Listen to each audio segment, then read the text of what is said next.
If you subscribed to the channel and turned on notifications, let's dive into our story. In the small, secluded town of Silver Hollow, there was a dense forest known as the Whispering Woods.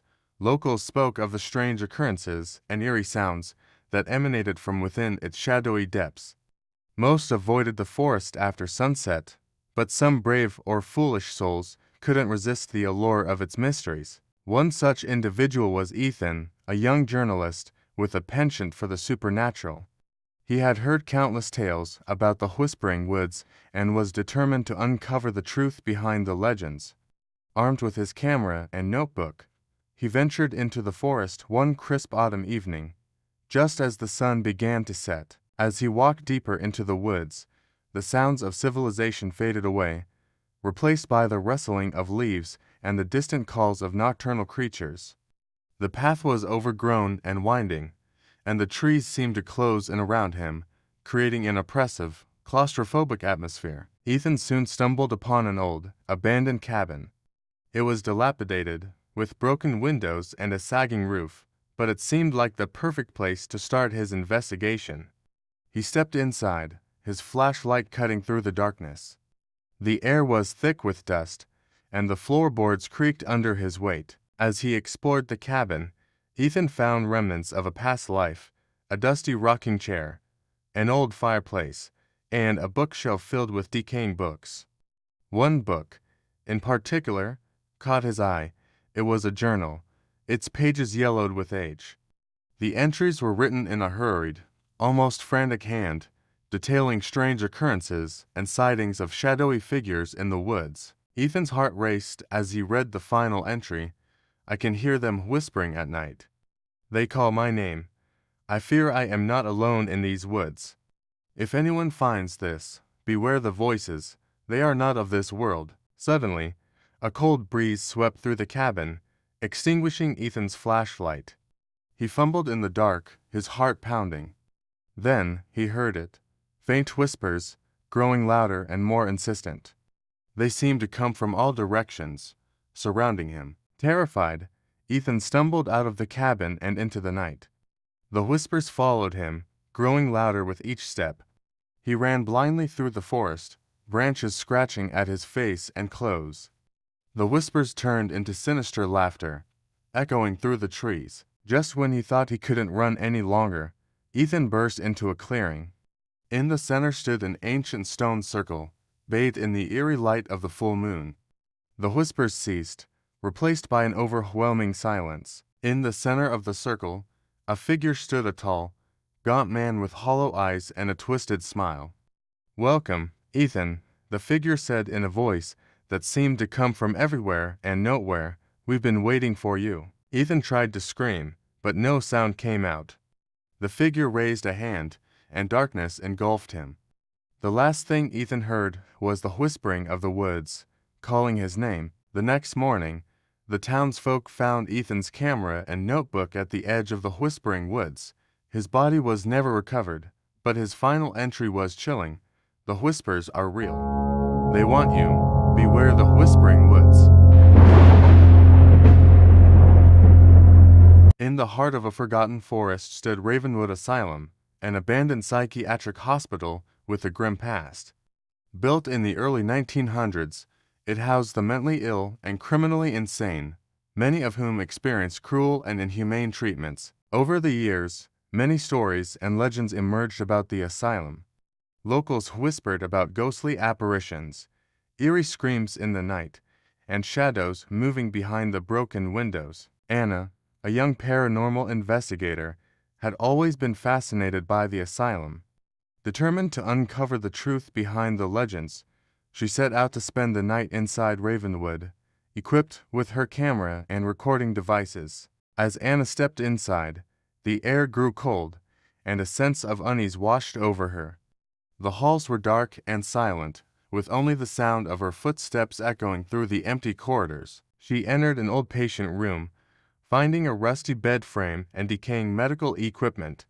The room had an unsettling feel, as if it still held the echoes of past suffering. While exploring, Anna felt a sudden drop in temperature and saw a faint figure standing at the end of the hall. The ghostly apparition of a former patient stared at her with hollow eyes before disappearing into thin air. She found an old chapel, its stained glass windows shattered and pews covered in dust. A sense of dread filled the air, and Anna could almost hear faint whispers of long-forgotten prayers. In the asylum's library, Anna discovered a dusty journal. Its pages detailed the cruel experiments conducted by the head doctor, Dr. Hartman, who was known for his brutal methods. Anna located Dr. Hartman's office. It was filled with sinister medical instruments and old photographs of patients. The room felt heavy with the weight of past horrors. She stumbled upon the electroconvulsive therapy room, where the equipment was still intact.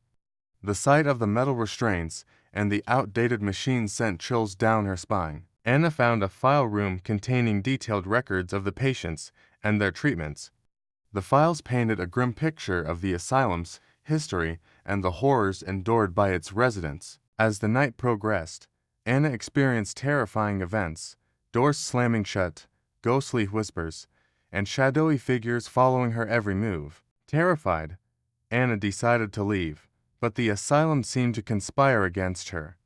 The exits were blocked, and the shadows grew more aggressive, pushing her to the brink of madness. In her final attempt, Anna made it to the rooftop, only to be confronted by the vengeful spirit of Dr. Hartman. She fought to maintain her sanity as the ghostly figure loomed closer. The next morning, Anna's camera was found on the rooftop, recording her final moments. The footage revealed the terrifying truth about Ravenwood Asylum and the spirits that still haunted its halls.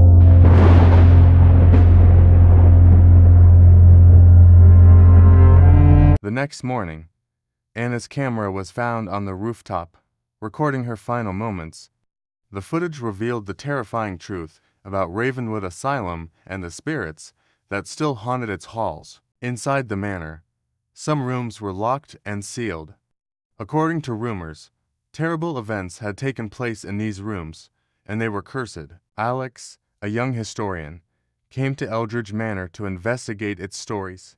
He stepped into the place that had been untouched for years, armed only with his courage and curiosity. When Alex entered the manor's old library, he found shelves filled with dusty books and ancient maps.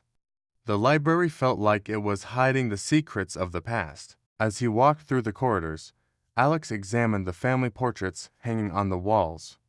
The eyes in the portraits seemed to follow him, sending chills down his spine. As he ventured deeper into the manor, Alex began to hear whispers from nowhere. These voices echoed through the walls, as if trying to tell him something. Alex found Dr. Eldridge's hidden laboratory. Inside, there were tables filled with old medical instruments and test tubes. Strange drawings and notes were pinned to the walls. Alex started reading an old family diary he found in a drawer. The entries revealed the horrifying events that had taken place in the manor and the dark secrets of the Eldridge family. In one room, Alex noticed old mirrors hanging on the walls. The reflections in the mirrors were not normal. They felt like windows to another world. Curious, Alex ventured into the attic, where he found old trunks and family belongings. The attic was filled with hidden dark secrets. Alex found a medallion with the Eldridge family crest.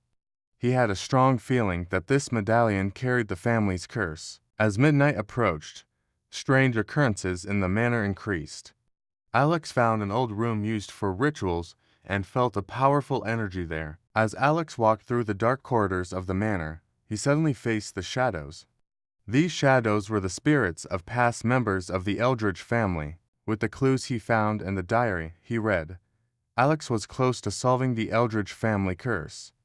But lifting the curse required great courage and determination. Finally, Alex managed to lift the Eldridge family curse, freeing the restless spirits in the manor. Eldridge Manor, relieved of its past burdens, found a quiet peace. Emily, an investigative journalist, arrived at Hawthorn Hall, a sprawling estate nestled deep within the foggy woods. The mansion had a notorious reputation for its unexplained disappearances and ghostly apparitions. As Emily walked through the overgrown garden, she felt a chill in the air. The garden, once vibrant and full of life, was now a silent witness to the mansion's dark history. Inside the mansion, Emily was greeted by a series of old portraits. The eyes of the people in the paintings seemed to follow her every move, their expressions a mix of sorrow and fear. Emily discovered a locked study. After finding the key hidden in a flower pot, she opened the door to reveal a room filled with ancient books and mysterious artifacts. In the study, Emily found an old, leather-bound diary hidden behind a row of books. The diary belonged to the mansion's original owner and detailed strange occurrences and dark secrets. One night, Emily heard the soft, melancholic sound of a piano playing. She followed the music to a grand parlor where an old, dusty piano stood. No one was there, but the keys moved as if played by invisible hands. Emily found an ornate mirror in one of the bedrooms. When she looked into it, she saw fleeting images of past events and ghostly figures. Determined to uncover the truth, Emily ventured into the basement. The air was cold and damp, and she could feel an unearthly presence. In the basement, Emily encountered a ghostly figure.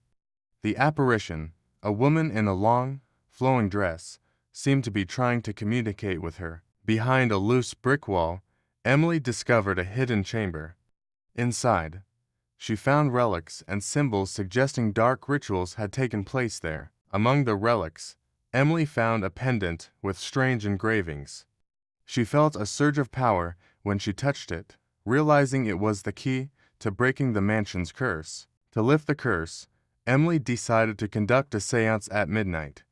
She gathered the necessary items and prepared herself for the ritual. During the seance, the spirit of the mansion's original owner appeared and revealed the truth about the curse and the dark history of Hawthorn Hall. Emily faced the malevolent force that had been haunting the mansion.